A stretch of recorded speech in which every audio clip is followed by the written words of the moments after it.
Hello students, welcome back to our video. So in the last video we discussed about the theory of purchase return book and the sales return book and how to and we also saw the format of the debit note and the credit note.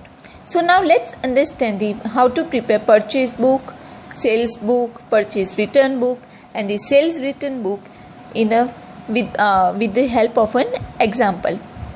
So here one illustration is given. Illustration 7.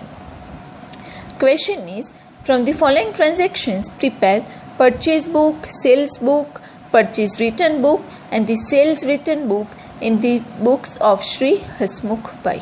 So in this question you have to prepare all the books, purchase book as well as sales book, purchase return book and the sales return book in the books of Sri Hasmukh Bhai.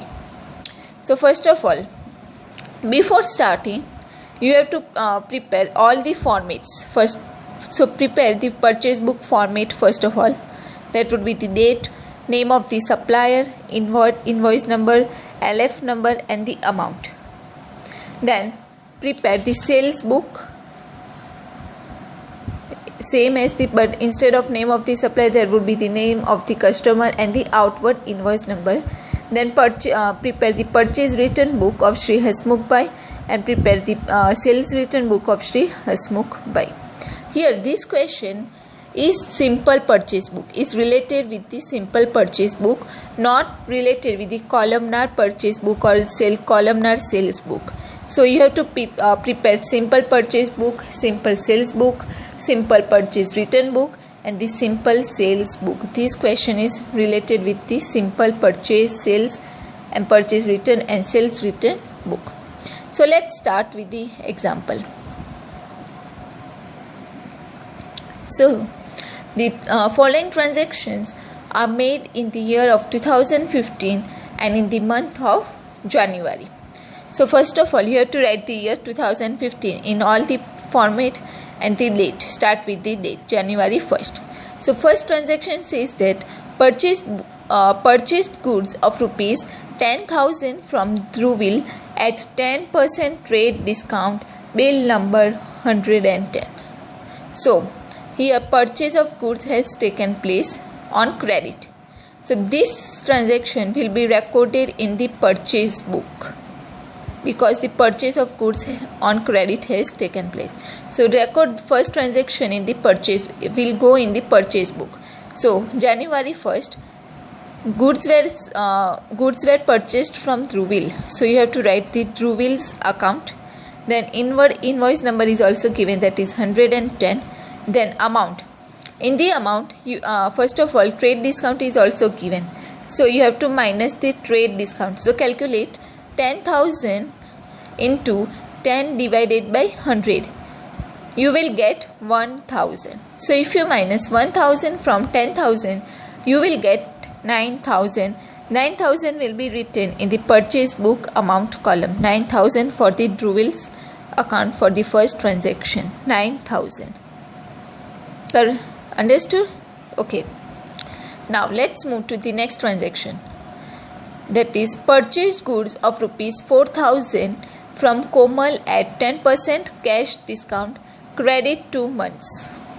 Okay. So here goods were purchased from the Komal and 10% cash discount is given. First of all you have to identify in which book this transaction will go. So it is clearly stated that purchased goods has taken place from Komal on credit basis. So obviously it will go in the purchase book. So write down the Komal's account in purchase book. Invoice number is not given, but yes, for the amount. Cash 10% cash discount is provided, not the trade discount. So you don't have to calculate this discount from the total cost of goods. You have to write 4,000 only in the purchase book. You don't have to minus or calculate or do nothing with the cash discount provided. So write the amount as it is, that is 4,000 for the Komal's account in the purchase book. Then now let's move to the next transaction, that is sold goods of rupees 8,000 to Sajan at 5% trade discount and 2% cash discount. Invoice number is 90. So obviously sold goods, so it will go in the sales book. So now you have to prepare the sales book. So this sale of goods is done to Sajan. So you have to write the Sajan's account in the name of the customer. Obviously you have to write the date and the year. So Sajan's account, in outward invoice number is given, that is 90. Now for the amount, as trade discount and cash discount both is provided, so obviously you do not have to calculate the cash discount, but yes, you have to minus the trade discount. So calculate 8,000 into 5 divided by 100.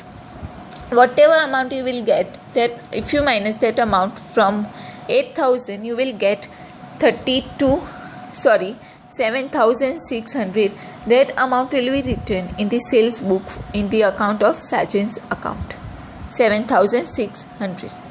You do not have to calculate the cash discount.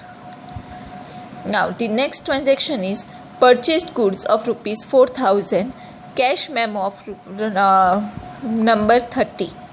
So for this transaction, purchase is done on the basis of cash transaction has taken place, so you do not have to show this effect or enter the entry in the purchase book, because it is a cash purchase. That's why no entry will be passed in any of the book. Then next transaction is goods of rupees 2,000 was returned by Sajan, for which credit note number 15 was sent to him. So goods of rupees 2,000 was returned by Sajan. So here Sajan was our business sold goods to the Sajan. Now Sajan returns back to the business, so it will become the sales return, not the purchase return. It would be the sales return. So now you have to go to the sales return book account. So here Sajan is returning goods, so you have to write the Sajan's account in the name of the customer. Credit note number is given, that is 15, and the amount is 2,000, will be written in the amount column. Now next is 10% goods returned to Dhruvil, and debit note number 16 was sent to him. So Dhruvil was business purchased goods from the Dhruvil, correct? So it is considered as purchase return, because business is returning that goods back to the Dhruvil, so it would be the purchase return. Dhruvil was our supplier. Okay, so you have to go to the purchase return book account. There you have to write the January 15 Dhruvil's account. Debit note number is also given, that is 16, and the amount is given 10% goods. Here it is written that 10% goods is returned to Dhruvil.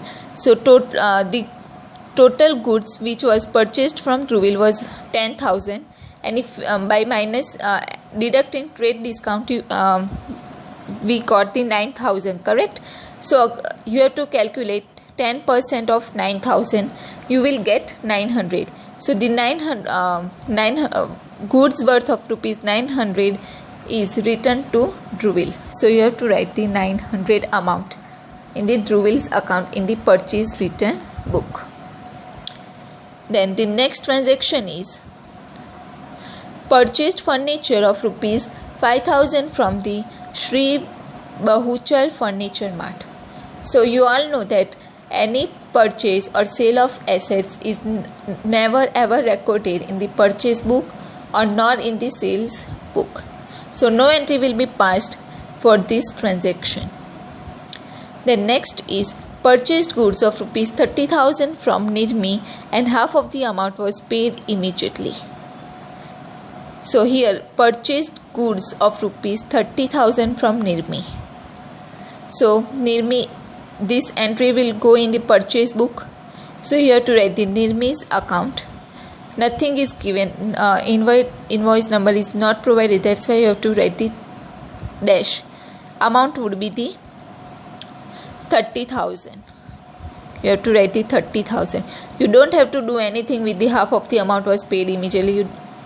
You don't have to do anything with that. This is the extra information given. So you have to write the 30,000 in the amount column in the purchase book.